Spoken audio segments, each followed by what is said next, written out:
Welcome to exam schools. हमारा आज का टॉपिक है use of pronouns I, we, you and they. आज हम जानेंगे कि pronouns I, we, you and they को हम किस प्रकार से यूज करते हैं। स्टार्ट करते हैं सबसे पहले use of I. I is a nominative pronoun. जैसे कि हम सभी जानते हैं कि जो आई है वो नॉमिनेटिव प्रोनाउन है, जिसे हम सब्जेक्टिव प्रोनाउन भी बोलते हैं, which means that it is used as the subject of a sentence और एज अ प्रेडिकेट नॉमिनेटिव। यानी कि जो आई प्रोनाउन है इसका हम यूज करते हैं या तो सेंटेंस के सब्जेक्ट के रूप में, कर्ता के रूप में, या फिर as a predicate nominative. Like example है I went to the market. तो इस केस में आई जो है वो सेंटेंस का सब्जेक्ट है। जैसे कि हम देख रहे हैं कि यहाँ पर जो पर्सन एक्शन को परफॉर्म कर रहा है, यानी कि मार्केट जा रहा है, आई जा रहा है, तो आई इस सेंटेंस का सब्जेक्ट है और ये प्रोनाउन जो है वो इसमें नॉमिनेटिव प्रोनाउन है, सब्जेक्टिव केस में है। This sentence is correct because it uses I as the subject. ये सेंटेंस यहाँ पर जो लिखा है वो बिल्कुल करेक्ट है, क्योंकि यहाँ पर आई जो है वो सब्जेक्ट है और यहाँ पर ये नॉमिनेटिव प्रोनाउन है। You also use I as a predicate nominative after a to be verb. हम I का इस्तेमाल as a predicate nominative के रूप में भी कर सकते हैं to be verb के बाद। Like example आप देखिए, it is I who went to the market। इस एग्जाम्पल को हम अगर देखें तो यहाँ पर I जो है वो verb के बाद आ रहा है, यानी कि जो is helping verb है यहाँ पर, तो इस के बाद जो है आई आ रहा है, ये एक प्रेडिकेट नॉमिनेटिव हो गया इस केस में। या फिर हम कह सकते हैं कि another name for the subject of the sentence. तो हम आई को एज अ प्रेडिकेट नॉमिनेटिव भी यूज कर सकते हैं वर्ब के बाद, जैसे कि इस एग्जाम्पल में हो रहा है, इट इज आई। यहाँ पर हम देख रहे हैं कि इसके बाद हम आई को यूज कर रहे हैं, तो ये एक प्रेडिकेट नॉमिनेटिव है। अब बात करते हैं मी वर्ड की। मी इज एन ऑब्जेक्ट प्रोनाउन। जैसे कि आप जानते हैं कि जो मी वर्ड है तो प्रोनाउन, लेकिन ये एक ऑब्जेक्ट प्रोनाउन है, क्योंकि हम इसका यूज करते हैं एज एन ऑब्जेक्टिव प्रोनाउन, यानी कि इसका इस्तेमाल कभी भी हम सब्जेक्ट के रूप में नहीं करेंगे। आप कभी भी किसी वाक्य को देखें तो मी कभी भी सब्जेक्ट नहीं रह सकता, ये हमेशा एक ऑब्जेक्ट रहेगा। तो me is an object pronoun which means that it serves as a direct or indirect object to the verb or as the object of a preposition. इसका मतलब ये है कि ये जो मी वर्ड है ये हमेशा सर्व करेगा या तो डायरेक्ट ऑब्जेक्ट या फिर इनडायरेक्ट ऑब्जेक्ट वर्ब का, या फिर हम ये भी कह सकते हैं ये प्रपोजिशन का ऑब्जेक्ट भी रह सकता है, लेकिन हमेशा यूज होगा as an object pronoun. For example she hugged me. यहाँ पर आप देख रहे हैं कि शी भी प्रोनाउन है, लेकिन ये सब्जेक्टिव केस है, यानी कि शी नॉमिनेटिव प्रोनाउन है यहाँ पर, और मी जो है वो एक ऑब्जेक्ट प्रोनाउन है, क्योंकि मैंने आपको बताया ही है कि ये हमेशा सर्व करेगा या तो डायरेक्ट और इनडायरेक्ट ऑब्जेक्ट रहेगा वर्ब का, या फिर इसे हम यूज कर सकते हैं as the object of a preposition. Like अभी मैंने जो आपको सेंटेंस बताया है शी हग्ड मी, तो इसमें मी जो है वो डायरेक्ट ऑब्जेक्ट है वर्ब हग्ड का। वर्ब है इसमें हग्ड और डायरेक्ट ऑब्जेक्ट है इसका me, because it receive the action of hugging, क्योंकि ये रिसीव कर रहा है हगिंग के एक्शन को। This sentence is correct because it uses me as the direct object. ये सेंटेंस करेक्ट है क्योंकि यहाँ पर मी जो है वो as the direct object use हुआ है। नेक्स्ट एग्जाम्पल है she bought me a snack. अब यहाँ पर भी आप देख सकते हो कि मी जो है वो एज एन ऑब्जेक्ट यूज हो रहा है, लेकिन यहाँ पर as an indirect object use हो रहा है। Likewise this sentence uses me as an indirect object. जो आपका पहला था उसमें वो डायरेक्ट ऑब्जेक्ट था, लेकिन इस सेंटेंस में ये एक इनडायरेक्ट ऑब्जेक्ट है। These are often sandwiched between a verb. ये हमेशा क्या होता है कि जो इनडायरेक्ट ऑब्जेक्ट होता है वो बीच में होता है डायरेक्ट ऑब्जेक्ट और वर्ब के। जैसे कि इसमें आप देख रहे हो कि यहाँ पर जो मी है वो वर्ब और स्नैक यानी कि बॉट और स्नैक के बीच में आ रहा है। तो ये जो मी यहाँ पर आ रहा है तो ये इनडायरेक्ट ऑब्जेक्ट है और ये बीच में आता है हमेशा वर्ब और डायरेक्ट ऑब्जेक्ट के। जैसे कि इसमें बॉट वर्ब है और स्नैक जो है वो एक डायरेक्ट ऑब्जेक्ट है, इसके बीच में जो मी आ रहा है वो इनडायरेक्ट ऑब्जेक्ट है, और ये इंडिकेट कर रहा है कि एक्शन से बेनिफिट किसे प्राप्त हो रहा है, कि जो एक्शन बॉट है उससे बेनिफिट किसको प्राप्त हो रहा है, ये उसको इंडिकेट करता है।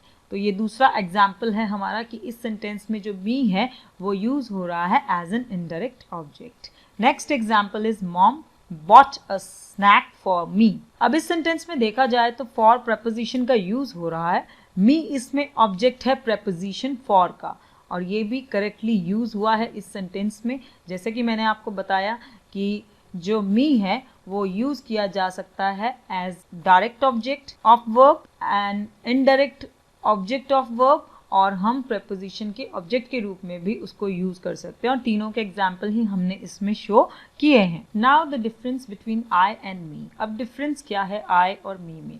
The pronoun I can be used as the subject of a sentence and me can only be used as object of one. So सबसे पहला डिफरेंस तो यही है कि जो I है उसको हम यूज कर सकते हैं किसी भी सेंटेंस के सब्जेक्ट के रूप में।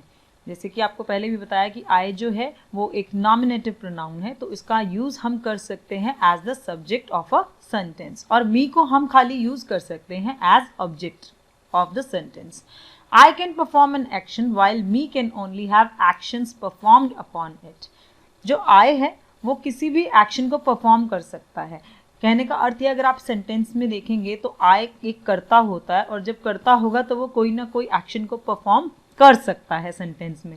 लेकिन जो मी है, क्योंकि वो ऑब्जेक्ट होता है हमेशा, तो वो केवल एक्शंस जो परफॉर्म्ड होते हैं वो उस पर होते हैं, मी पर। तो आई एक्शन को परफॉर्म कर सकता है, लेकिन मी पर एक्शंस जो हैं वो परफॉर्म्ड होते हैं। व्हेन टू यूज आई को कब यूज करते हैं? A subject can replace the noun, person, place or thing that's performing the action of verb. एक सब्जेक्ट जो है वो नाउन को रिप्लेस करता है, उसमें कोई भी पर्सन, प्लेस और थिंग आ सकती है, तो जो कि एक्शन को परफॉर्म कर रही है। तो किसी भी नाउन की जगह पर जो वर्ड आता है वो प्रोनाउन होता है, क्योंकि आपने पढ़ा ही होगा कि जो प्रोनाउन है वो एक ऐसा शब्द है जो कि नाउन के स्थान पर यूज होता है। तो इसमें जो सब्जेक्ट है उसको रिप्लेस किया जाता है, और जो कि एक्शन को परफॉर्म करता है किसी भी सेंटेंस में। I is most often used as the subject of a verb. I हम ज्यादातर देखते हैं कि ऑफन यूज होता है as the subject of a verb. I can do things, जैसे कि मैंने आपको बताया जो I प्रोनाउन है वो एक्शंस को परफॉर्म करता है, तो वो बहुत सारी थिंग्स को कर सकता है। You can say things like I ran और I cut। आप ऐसी चीज़ें सेंटेंस पढ़ते भी होंगे, I ran, I cut। This rule applies when there is more than one noun as the subject। ये रूल तब अप्लाई होता है जब वहाँ पर एक नाउन से ज़्यादा होता है as the सब्जेक्ट। लाइक यहाँ पर एक एग्जाम्पल दे रखा है कि Jennifer and I research John for class. तो ये एक एग्जाम्पल है, यहाँ पर सब्जेक्ट दो हो गए, जेनिफर और आई। अब कई बार कंफ्यूजन ये हो जाता है कि अब इसमें आई लगना चाहिए या मी लगना चाहिए, तो how do we know whether to use I और मी? तो ऐसे एग्जाम्पल के थ्रू मैं आपको एक चीज़ बताना चाहती हूँ कि अगर ऐसा एग्जाम्पल है कि Jennifer and I research John for class, कि जेनिफर और मैंने रिसर्च किया जॉन को क्लास के लिए, तो इसमें सबसे पहले तो आप इग्नोर कर दो जेनिफर को, और एक तरीके से मान लो, कंसीडर कर लो हर प्रोनाउन को इंडिविजुअली। लाइक अगर हम लिखें कि इज आई रिसर्च्ड और मी रिसर्च्ड, ठीक है, तो यहाँ पर क्या सूटेबल लग रहा है? आई रिसर्च्ड सही लगेगा, मी रिसर्च्ड इनकरेक्ट लगेगा, इसलिए यहाँ पर आई जो है वो राइट प्रोनाउन होगा इस केस में यूज करने के लिए। तो यहाँ पर हम कभी भी Jennifer and me research John for class नहीं होगा, हम यहाँ पर आई लिखेंगे, क्योंकि अगर आप इन सेंटेंसेस में लाइक यहाँ पर आप देख रहे हो कि मोर देन वन नाउन है, तो हम एक तरीके से ये कंसीडर कर लें, हर प्रोनाउन को इंडिविजुअली कंसीडर कर लें। तो ऐसे आप अगर मान के चलोगे कि आई रिसर्च्ड और मी रिसर्च्ड, तो सूटेबल यहाँ पर आई रिसर्च लग रहा है, तो आई जो है वो यहाँ पर राइट प्रोनाउन है इस केस में यूज करने के लिए। Traditionally, the use of I is also appropriate when it follows a linking verb like is, was और were। परंपरागत रूप से जो I का यूज है वो appropriate है अगर वो फॉलो करता है किसी linking verb को, जैसे कि अगर is, was, were in linking verb को वो फॉलो करता है, तो I का यूज जो है वो बिल्कुल उपयुक्त रहता है, appropriate रहता है। Linking verbs express a state of being rather than describing an action। Linking verbs जो होते हैं वो एक एक्सप्रेस करते हैं स्टेट को, बजाय इसके किसी एक्शन को डिस्क्राइब करने की। जैसे कि आपने देखा भी होगा कि इज, वॉज और वर को यूज करते हैं, तो ये एक्सप्रेस करते हैं, किसी एक्शन को डिस्क्राइब नहीं करते हैं, ये एक होने की स्टेट है, किसी भी चीज़ का जो होना होता है वो अवस्था जो है उसको रिप्रेजेंट करते हैं linking verbs. They are usually paired with subject pronouns. इनको यूजुअली पेयर्ड किया जाता है सब्जेक्ट प्रोनाउंस के साथ। Technically that means saying it is I is correct, but English speakers tend to use it is me informally as well। Technically इसका मतलब ये है कि अगर हम बोलते हैं इट इज़ आई, तो ये भी करेक्ट है, लेकिन जो इंग्लिश स्पीकर्स हैं वो ज़्यादातर जो है वो यूज़ करते हैं इट इज़ मी, वो इनफॉर्मली यूज़ करते हैं इसे। तो ऐसा नहीं है कि दोनों ही ये चीज़ें करेक्ट हैं, क्योंकि it is I technically correct है और इंग्लिश स्पीकर्स जो हैं वो इनफॉर्मली इसको यूज़ करते हैं। जैसे कि यहाँ पर आपको एग्जाम्पल्स दे रखे हैं आई के in a sentence, I fix the remote control. तो यहाँ पर जो आई प्रोनाउन है इसका यूज हो रहा है as the subject. Next is my wife and I checked in to the hotel. तो यहाँ पर जो सब्जेक्ट है वो मोर देन वन है, तो यहाँ पर माई वाइफ एंड आई भी एक सब्जेक्ट है। Next example is could I speak to Veronica, it is I. तो जो थर्ड एग्जाम्पल है इसमें आप देख सकते हैं कि लिंकिंग वर्ब के बाद जो आ रहा है आई, तो उसका जो यूज हो रहा है वो बिल्कुल अप्रोप्रिएट है, क्योंकि लिंकिंग वर्ब को वो फॉलो कर रहा है, और जब लिंकिंग वर्ब को फॉलो करता है तो वहाँ पर आई का यूज जो है वो बिल्कुल अप्रोप्रिएट रहता है। अब बात करते हैं व्हेन टू यूज मी। आई कब कब यूज होता है, सब्जेक्ट, और यहाँ पर हम आपको बताया ही है आफ्टर अ लिंकिंग वर्ब, इस तरीके से हम आई को यूज करते हैं। And when to use me को हम कब यूज करते हैं, एंड ऑब्जेक्ट प्रोनाउन, जैसे कि हम सभी जानते हैं कि मी जो है वो एक ऑब्जेक्ट प्रोनाउन है, may replace a sentence, direct object, indirect object. जो ऑब्जेक्ट प्रोनाउन होता है वो रिप्लेस करता है किसी भी वाक्य के डायरेक्ट ऑब्जेक्ट को, इनडायरेक्ट ऑब्जेक्ट को, या फिर जो प्रेपोजिशन का ऑब्जेक्ट होता है उसे। The object pronoun me is typically used as the direct or indirect object of a sentence. जो ऑब्जेक्ट प्रोनाउन मी है उसको टिपिकली हम यूज करते हैं डायरेक्ट या इनडायरेक्ट ऑब्जेक्ट किसी भी सेंटेंस के रूप में, यानी किसी भी वाक्य का जो डायरेक्ट और इनडायरेक्ट ऑब्जेक्ट है उसमें हम टिपिकली मी को यूज करते हैं। It receives the action of the verb और shows the result of the action. जो मी प्रोनाउन है वो वर्ब के एक्शन को रिसीव करता है, यानी कि जो क्रिया है उसके एक्शन को रिसीव करता है, प्राप्त करता है, या फिर ये प्रदर्शित करता है एक्शन का result. So you should not really say me रैन। तो हम ये नहीं कह सकते, हमें ये कहना भी नहीं चाहिए कि मी रैन। You can say my dog ran to me, कि मेरा डॉग जो है वो रैन टू मी। तो इस वाक्य में आप देख रहे हैं कि अगर हम इस केस में मी यूज कर रहे हैं तो मी जो है वो एक्शन को रिसीव कर रहा है। My dog ran to me, यानी कि रैन एक्शन को रिसीव कर रहा है मी।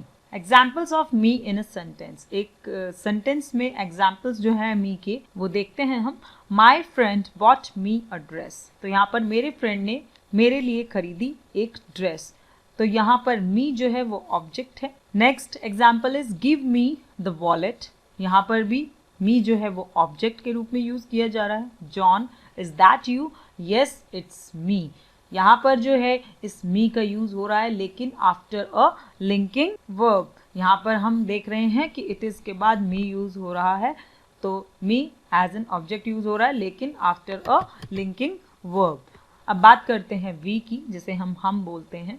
तो प्रोनाउन वी का यूज हम कैसे करते हैं। When you talk about only yourself, one और मोर पर्सन। जब हम बात करते हैं केवल अपने बारे में, और अपना भी क्या, जिसमें एक से अधिक पर्सन हो। लाइक अगर मैं अपने बारे में बात कर रही हूँ तो मैं आई यूज करूँगी, लेकिन मेरे साथ अगर कोई और व्यक्ति भी है लाइक माई सिस्टर, तो माई सिस्टर एंड आई, हम दोनों मिल करके वी हो जाएंगे।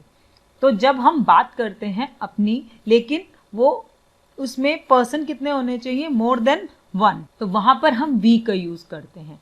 We is the first person plural pronoun. तो जैसे कि आपने प्रोनाउन के टाइप्स में पर्सनल प्रोनाउन के बारे में पढ़ा था। पर्सनल प्रोनाउन यूज होता है स्पीकर के लिए, लिसनर के लिए और थर्ड पर्सन के लिए। तो वी जो है वो पहला पर्सन होता है, फर्स्ट पर्सन होता है, और वो प्लूरल प्रोनाउन है।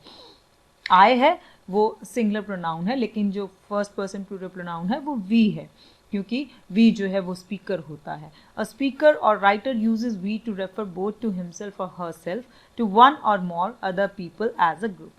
कोई भी स्पीकर या राइटर जो है वो वी को यूज करता है खुद के लिए, जिसमें वो खुद शामिल हो, लेकिन उसमें वो जब बात करता है तो वो एक ग्रुप की बात करता है, यानी कि उसमें वो शामिल होता है। क्योंकि वी, इसको अगर हम देखें तो ये हम है, केवल अगर वो सिंगल होगा तो वो आई होगा, लेकिन जब वो वी यूज कर रहा है तो इट मीन्स वो एक ग्रुप की बात कर रहा है और उसमें वो खुद शामिल है. You can use we before a noun to make it clear which group of people you are referring to.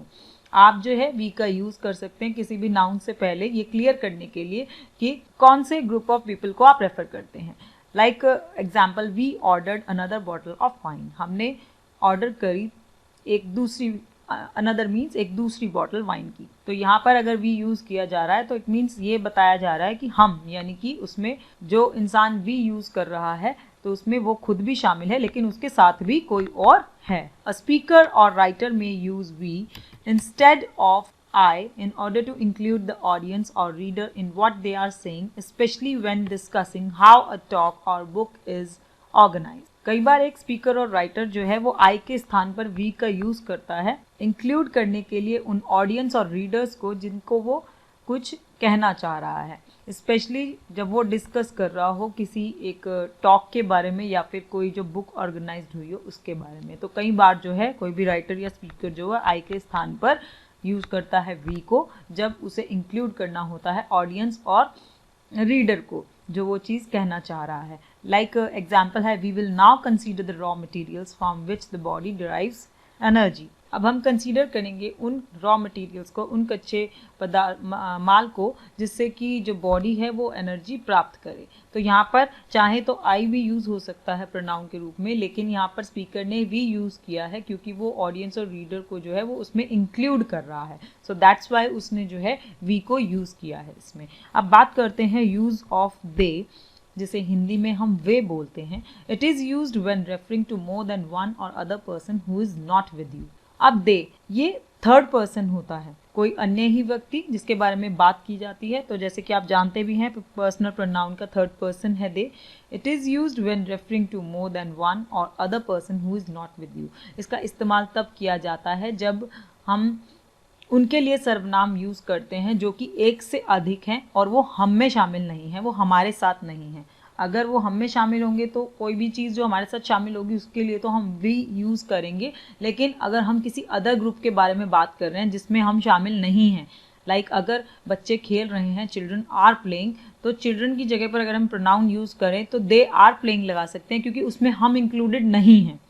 जिसमें हम इंक्लूड नहीं हैं वहाँ पर दे का यूज़ किया जाता है. अगर व्यक्ति ज़्यादा हैं तो उनके लिए हम दे यूज़ करेंगे, लेकिन अगर व्यक्ति सिंगल पर्सन है जो कि हमारे साथ नहीं है तो उसके लिए हम ही और शी यूज़ करेंगे जो कि हमारे साथ नहीं है. लाइक अगर मैं बात कर रही हूँ, इफ़ आई एम स्पीकिंग, और एक जो लड़की है या लड़का है कोई भी आ जाता है तो उसके लिए मैं ही या शी प्रोनाउन यूज़ करूँगी क्योंकि वो एक सिंगल पर्सन है. लेकिन अगर मोर देन वन है तो मैं उसके लिए दे प्रोनाउन लगाऊंगी जो कि मेरे साथ नहीं है, who is not with me. But when we are talking about a group of the people who are neither the speaker nor the listener, we use they.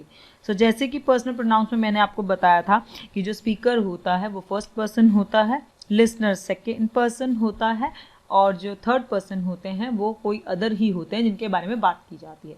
तो जब हम बात करते हैं किसी ऐसे लोगों के ग्रुप की जो कि ना तो स्पीकर होते हैं ना ही लिसनर होते हैं, ना बोलने वाले हैं ना सुनने वाले हैं, तो हम उनके लिए दे यूज़ करते हैं. For example, they missed a very important lecture. उन्होंने अपना एक बहुत ही महत्वपूर्ण लेक्चर जो है वो मिस कर दिया. तो यहाँ पर उन्होंने कर दिया, वो उन्होंने जो है वो हम में शामिल नहीं है, तो इसलिए हम यहाँ पर दे लगाएंगे. अगर कोई एक व्यक्ति होता कि हाँ उसने अपना लेक्चर मिस कर दिया तो हम उसके लिए ही या शी लगाते. Because more than one person miss today's class. हमने दे यहाँ पर इसलिए लगाया क्योंकि एक से अधिक व्यक्ति ने अपनी क्लास मिस करी है और वो हम में इंक्लूडेड नहीं है, तो इसलिए हम दे का यूज़ करेंगे. कुछ पॉइंट्स है इससे related. Kings, writers and editors of newspapers use we instead of I. ज़्यादातर जो किंग्स होते हैं, राइटर्स होते हैं, न्यूज़पेपर के एडिटर्स होते हैं, वो वी के स्थान पर आई का यूज़ करते हैं क्योंकि वो अगर किसी भी आर्टिकल को लिखते हैं तो वो एक मैगजीन के रिप्रेजेंटेटिव के रूप में लिखते हैं, तो इसलिए वो आई के स्थान पर वी का यूज़ करते हैं.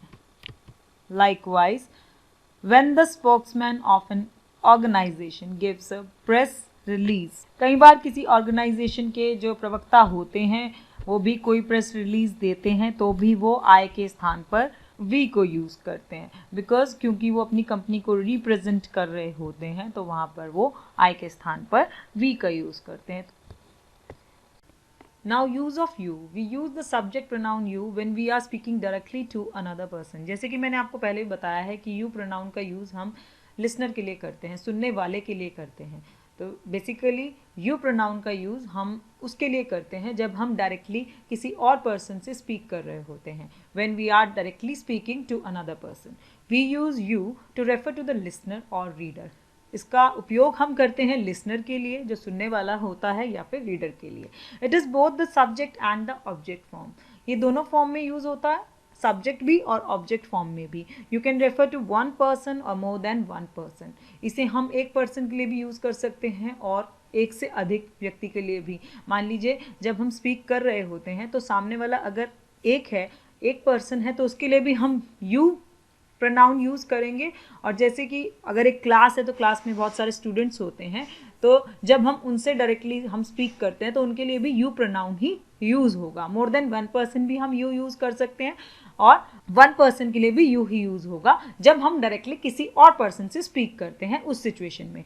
It is usually clear from the context whether you is singular और प्लूरल. ये कॉन्टेक्स्ट से क्लियर हो जाता है कि जो यू है वो सिंगुलर है या प्लूरल है. जैसे कि example, John do you need any help. अगर हम इस सेंटेंस को देखें तो इसके संदर्भ से ये पता चल जाता है कि जॉन क्या तुम्हें मदद की आवश्यकता है. तो यहाँ पर बेसिकली एक पर्सन जॉन की बात हो रही है, उसके लिए ये यू प्रोनाउन यूज़ किया जा रहा है. यहाँ पर ये एक पर्सन के लिए यूज़ किया जा रहा है यू प्रोनाउन. और उसके बाद एक एग्जाम्पल है, द मैच स्टार्ट्स एट 6:30.